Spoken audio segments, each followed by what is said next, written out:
Hi friends, welcome to your own channel success pathway. तो friends, IBPS PO preliminary exam जो है वो 3 दिन का एग्जाम कंप्लीट हो चुका है। 3 अक्टूबर का एग्जाम हो चुका है, 4th का एग्जाम भी हो चुका है और 10th का एग्जाम भी हो चुका है। कल लास्ट डे है एग्जाम का, 11 अक्टूबर।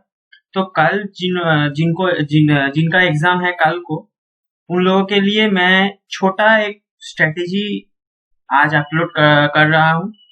आप एक बार देख लीजिए कि अगर आप थोड़ा स्ट्रेटेजी मेंटेन करके अटेम्प्ट करते हैं तो आपका एग्जाम जो है वो डेफिनेटली आपका अच्छा जाएगा। ठीक है, मैं आपको सब्जेक्ट वाइज डिवाइड करके दिखा देता हूं कि आप क्या गलती कर रहे हैं जिससे आपका अटेम्प्ट जो है वो कम हो रहा है। ठीक है, पहले तो एक बात समझ लीजिए कि ये पीओ का एग्जाम है, तो आप बहुत ज्यादा इजी पेपर एक्सपेक्ट मत कीजिए और आप ये भी सोच के मत एग्जाम देने जाइए कि मैं फुल अटेम्प्ट करके चलाऊंगा। आप यही सोच रहे हैं, आप अगर 6 मंथ से तैयारी कर रहे हैं तो ठीक है। इसका मतलब ये नहीं कि आप 35 आउट ऑफ 35 स्कोर करके चले आएंगे। ठीक है, पेपर कैलकुलेटिव आ रहा है तो आपको स्ट्रेटेजी मेंटेन करके अटेम्प्ट करना पड़ेगा। अपना एक्यूरेसी पे ध्यान देना पड़ेगा, ना कि स्पीड पे। ठीक है, तो मैं आप लोगों को बताता हूं कि कैसे आपको पेपर अटेम्प्ट करना है कल। ठीक है, तो ध्यान से देखिए, ये वीडियो आप लोगों के लिए बहुत बेनिफिशियल होने वाला है। और अगर इस वीडियो से आप लोगों को कुछ भी सीखने को मिलता है तो एक लाइक जरूर कीजिएगा और इस वीडियो को शेयर जरूर कीजिए, चैनल को सब्सक्राइब कर लीजिएगा। तो चलिए आज का टॉपिक स्टार्ट करते हैं। तो आईबीपीएस पीओ प्रीलिम्स एग्जाम में 3 सब्जेक्ट होता है। एक होता है इंग्लिश, एक होता है क्वांट और एक होता है रीजनिंग। तो एक एक करके बात करते हैं। इंग्लिश में पहले जो मेजर एक टॉपिक आता है वो आता है आरसी।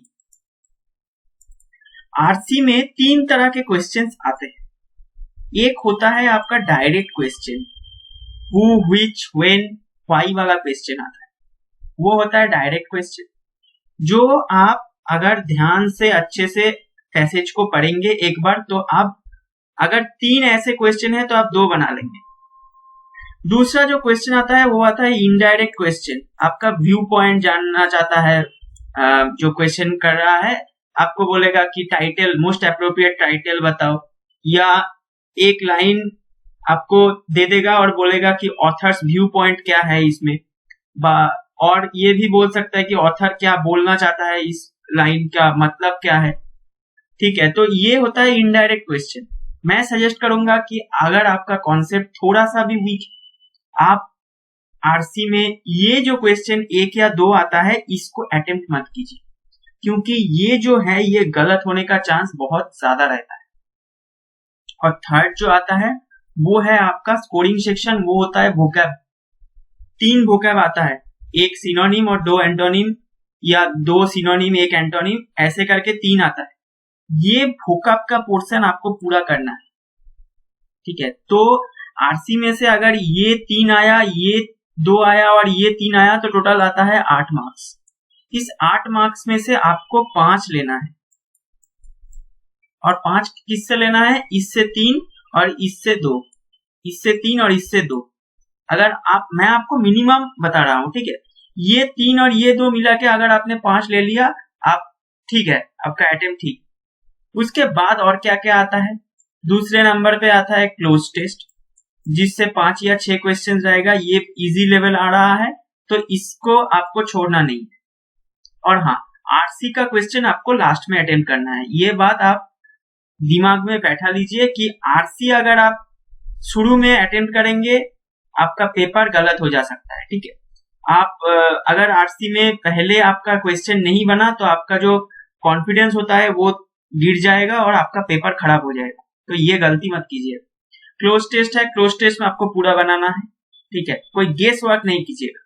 अगर 6 में से एक क्वेश्चन आपको नहीं आ रहा है तो ठीक है, 5 बनाइए, लेकिन पूरा बनाना है। मतलब ये नहीं कि आप गेस कर देंगे। उसके अलावा क्या क्या आता है, एरर डिटेक्शन आता है। इसमें बहुत सारे बच्चे बहुत गेस करते हैं, ये मत कीजिएगा। अगर आपको नहीं पता है तो मत अटेम्प्ट कीजिए। अगर 5 में से आपको 3 पता है तो उस 3 को अटेम्प्ट कीजिए, 2 को छोड़ दीजिए। इसके अलावा आता है वर्ड स्वैपिंग। ये बहुत इजी है। अगर आपका थोड़ा सा भी रीडिंग हैबिट है, ये वर्ड स्वैपिंग वाला जो क्वेश्चन आता है, 4-5 क्वेश्चन आता है, ये आप तुरंत कर देंगे। ठीक है, तो ये करने का कोशिश कीजिएगा। उसके बाद और क्या क्या आता है, आपका आ सकता है वो जो सेंटेंस रीअरेंजमेंट होता है वो आ सकता है। ये 2 टाइप का होता है। एक होता है एक एक करके ABCDE करके आपका जो सेंटेंस रीअरेंजमेंट, पहला वाला जो ओल्ड पैटर्न वो आ सकता है।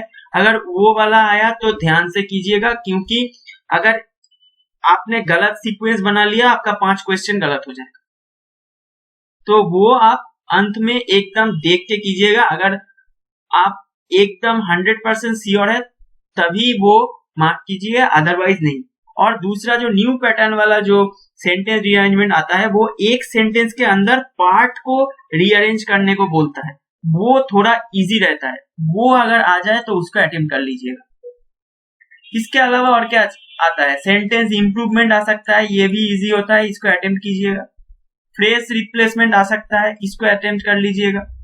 तो ये पूरा मिला के अगर आपका अटेम्प्ट 18 से लेकर 22 तक आ रहा है तो आपका अटेम्प्ट अच्छा है।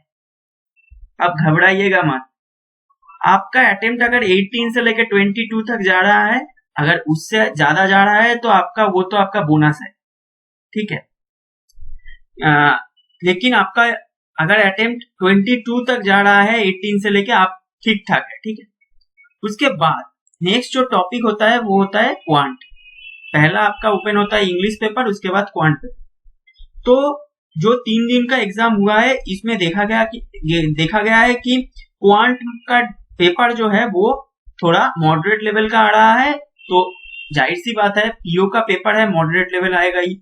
और कैलकुलेटिव आ रहा है। आपको कैलकुलेशन जो है वो आपका स्पीड में होना चाहिए और ठीक भी होना चाहिए। ठीक है, तो क्वांट में आ क्या रहा है, पहले तो ये 3 चीजें से क्वेश्चन आएगा। पहला जो है वो है अप्रोक्सीमेशन, दूसरा है नंबर सीरीज और तीसरा है क्वाड्रेटिक। आप मान के जाइए एग्जाम देने के लिए कि नंबर सीरीज जो है वो रॉन्ग ही आएगा। आप मिसिंग मान के मत जाइए, क्योंकि ज्यादातर जो हो रहा है, जो सेशन हो रहा है एग्जाम का शिफ्ट हो रहा है, उसमें रॉन्ग नंबर सीरीज ही आ रहा है, मिसिंग बहुत कम आ रहा है। तो आप मान के चलिए कि रॉन्ग आएगा मेरे शिफ्ट में, जिससे आपका कॉन्फिडेंस बूस्ट अप होगा। ठीक है, तो ये जो 3 मैंने बताया, अप्रोक्सीमेशन, नंबर सीरीज और क्वाड्रेटिक, इसमें से आपको 2 दिखने को मिल सकता है ज्यादातर केस में, और इससे आपका मार्क्स आएगा 10। ये 10 में से आपको 8 मार्क्स तो लाना ही पड़ेगा। क्वाड्रेटिक अगर आया और अगर अप्रोक्सीमेशन आया इसमें, तो 5 क्वेश्चन में आपको 5 बनाना पड़ेगा। रॉन्ग नंबर सीरीज आ गया तो ठीक है, मैं आप लोगों के लिए 2 यहां से कम कर रहा हूं। ठीक है, तो 8 आपको बनाना ही पड़ेगा 100% एक्यूरेसी के साथ। उसके अलावा और क्या आ रहा है, उसके अलावा आ रहा है डीआई में 3 डीआई आ रहा है।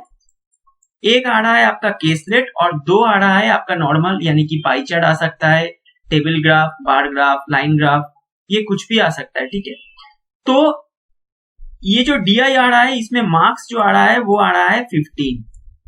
मैं आपको बोलूंगा, आप एक जो डीआई आ रहा है वो थोड़ा कैलकुलेटिव आ रहा है, थोड़ा आपका टाइम कंज्यूमिंग आ रहा है, वो डीआई आपको पहचानना है और उस डीआई को आपको अंत में बनाना है। अगर टाइम बचे तो उस डीआई में जो फंसेंगे उसका अटेम्प्ट कम हो जाएगा। मेरा वाला जो शिफ्ट था 3 अक्टूबर का, जो सेकंड शिफ्ट था, उसमें भी एक डीआई टाइम कंज्यूमिंग था, लेकिन मैं उसमें ज्यादा वक्त बर्बाद नहीं किया था। उसको मैंने देखा, 1 मिनट शायद उसको बनाने का कोशिश किया, उसके बाद उसको छोड़ के चला गया। इसलिए मेरा जो अटेम्प्ट हुआ था क्वांट में 28 था। ठीक है, तो ये गलती मत कीजिएगा। जो आपसे नहीं हो रहा है उसके पीछे ईगो को उसके पीछे मत लाइए और उसको बनाने का कोशिश मत कीजिए। आपका नॉलेज चेक नहीं हो रहा है, यहाँ पर आपको सिलेक्शन लेना है और प्री में आपका स्पीड भी बहुत मैटर करता है। तो इस 15 में से मैं आपको बोल रहा हूं आप 10 नंबर लाइए, 2 DI ठीक से बनाइए और 10 मार्क्स लाइए। तो 10 और 8 मिला के कितना हुआ? 18 हुआ। और बाकी जो आ रहा है वो आपका पूरा एरिथमेटिक आ रहा है, बाकी जो 10 मार्क्स आ रहा है वो पूरा एरिथमेटिक आ रहा है। ठीक है, इस 10 में से मैं आपको बोलूंगा कि आप 7 मार्क्स लाइए। तो टोटल आपका कितना आ रहा है? 10 और 8, 18 और 7, 25। ये आपका क्वांट का स्कोर मैंने बताया। ठीक है, अंत तक देखिए, बहुत कुछ सीखने को मिले। और लास्ट में क्या है? रीजनिंग। ठीक है, रीजनिंग में मेजर पार्ट होता है पजल।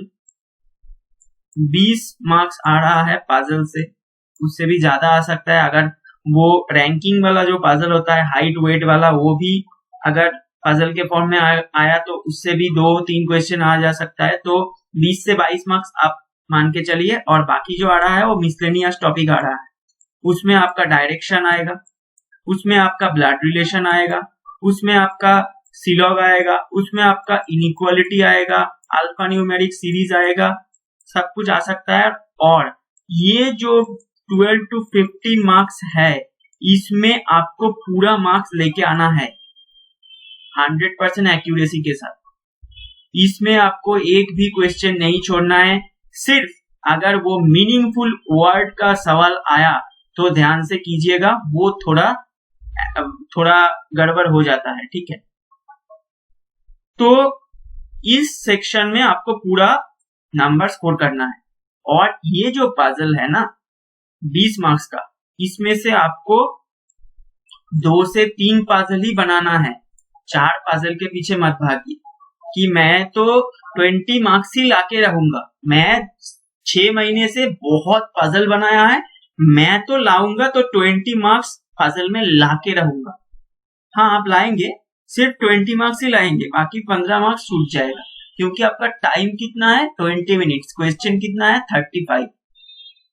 एक आ रहा है एज बेस्ड पजल आ रहा है। एज बेस्ड पजल को अगर आप अटेम्प्ट कर रहे हैं तो सावधानी से अटेम्प्ट कीजिएगा, क्योंकि एज बेस्ड पजल बनाने में टाइम ज्यादा लगता है, क्योंकि आपको पहले एज को कैलकुलेट करना पड़ रहा है, उसके बाद आप वो पजल सॉल्व कर सकते हैं।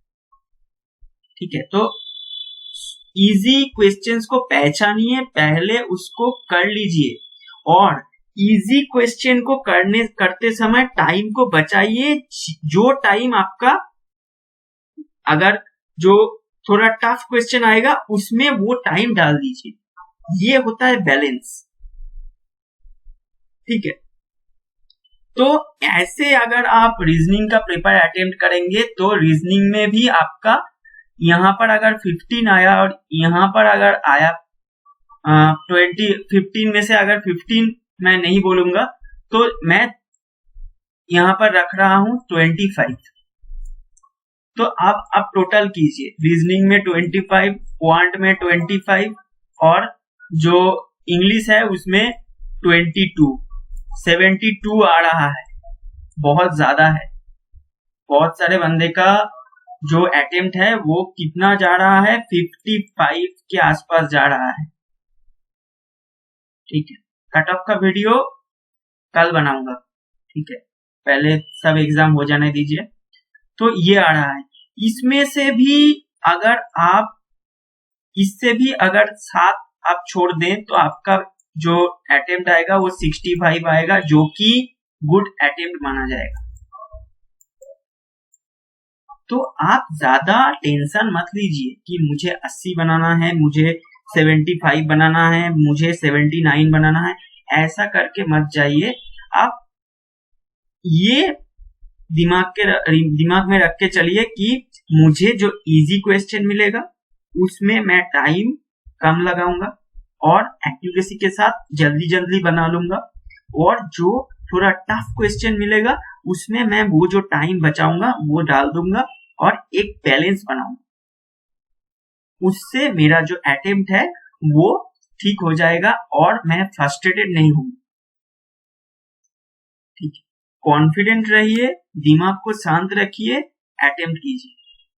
ठीक है, तो ये स्ट्रेटेजी आप कल मेंटेन करना और उसके बाद मुझे कमेंट करके बताना कि ये स्ट्रेटेजी आपके लिए अच्छा गया कि नहीं। तो मिलते हैं नेक्स्ट वीडियो पे, तब तक के लिए all the best for your tomorrow's exam.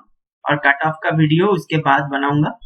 ठीक है, तो चलिए मिलते हैं नेक्स्ट वीडियो पे। Take care.